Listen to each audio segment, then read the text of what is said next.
Yes, I have another replica airgun in my collection. I couldn't resist this one. I really do like these. This, according to the box, is a Swiss Arms P-92 airgun replica. But it's a little bit more complex than the actual story behind this, because at first glance it looks like a replica of a Beretta 92. But I've done a lot of digging on this, and from what I can tell, this is actually a replica of a Taurus PT-92. For those of you who don't know, I'll give you a little bit of history. This is from Wikipedia. In 1974, a large contract for the Beretta 92 was issued by the Brazilian Army, for which Beretta set up a factory in Sao Paulo in Brazil. This factory was later sold to the Brazilian gunmaker Taurus in 1980. This was after the contract had expired. Shortly thereafter, Taurus closed down the factory and transferred the original Beretta machinery to its factory in Porto Alegre, Rio Grande do Sul, using it to make its own pistol, which was the Taurus PT-92, which was a copy of the original Beretta 92 design, no longer being produced in Brazil. They did this without the need for a license, and they also did not have to pay royalties, as the designs and patents had since expired. So there you go. That's what this is.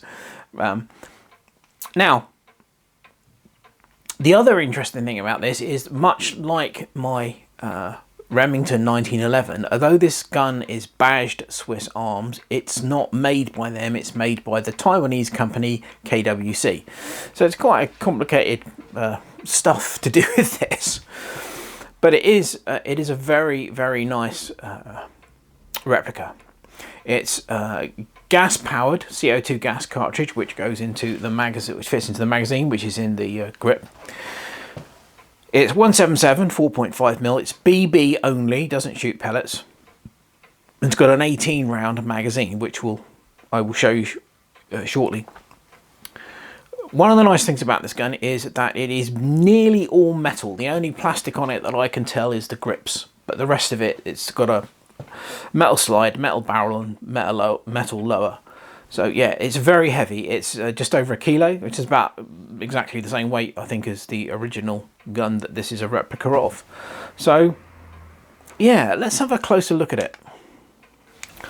So here it is in all its glory. It has a thumb safety here, which is ambidextrous, so it's on both sides. The safety can only be engaged when the gun is in the cocked position, and that's in safe, and it locks the trigger and it won't do anything. So I like the fact that it's ambidextrous. You can use it either side. That is really cool.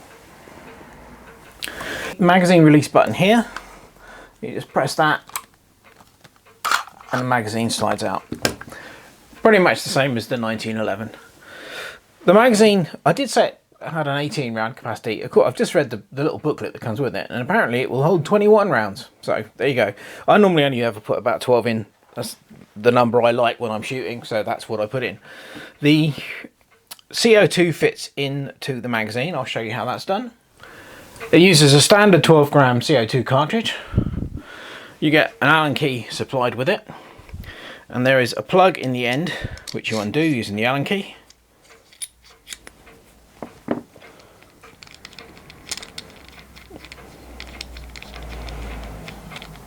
There we go. They actually supply a spare one of these. Well, I thought that was a nice touch. And then you just basically drop the CO2 cartridge in there like that. Put this back in. That's an empty cartridge that I put in there. And basically just tighten it up. And normally you just pinch it up like that. And you're good to go. Now the BBs are loaded in the standard sort of form on these kind of magazines. You have a sprung loaded slide. Fortunately on this one you don't have to, well, you're told not to put them in through the top. You can put them in at the bottom of the slide here. This slot opens out and you can put them in through, drop them in through this slot here. However, I will say this is about the only thing I really don't like about this gun. Other than that, I really love it. This is an incredibly strong spring. The spring on this slide here is much stronger than the spring on any of the other magazines I've got with any of the other replica pistols, and it's very, very difficult to load. In fact, it's nigh impossible to do it with your fingernail. It really is. It's incredibly strong. So I'll see if I can do it. The idea is you just pull that down like that, and then you drop the BBs in there. But I find that it is very, very strong, that spring. So what I tend to use is an instrument screwdriver to pull the slide down and hold it when I'm loading. So yeah, that's not such an easy thing. So see if we can get a few of them in there.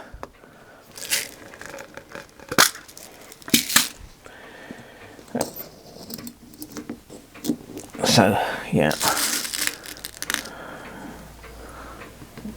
you drop them in there like that. But like I said, it's very difficult to hold that down. Another nice touch with this gun is that, like the 1911, it's field strippable.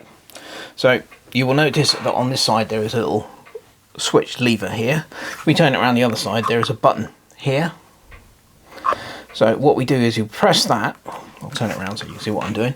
I'm pressing that button, and that allows me to swing this lever down, which releases the top slide and barrel. As easy as that. It really does come apart quite easily. So I'll put the lower to one side. So you're left with this. Obviously the slide and the barrel, and all you do is you push this all the way to the front like that, and then pull the barrel forward like that, tip it down, and it comes out, and then release this, and you can pull that out and take the spring out. So yeah, I mean, so for cleaning the barrel, I mean, it doesn't get any easier than that once you've taken it out. You know, the whole thing is taken apart. So, and putting it back together is simply the reverse of taking it apart. That easy. Now, another nice touch with this is that the slide will lock open once the magazine is empty. So that we've got a magazine in there at the moment, and it's empty. So if I manually operate the slide, it locks open, which is a nice touch. And that's the slide release, that lever there.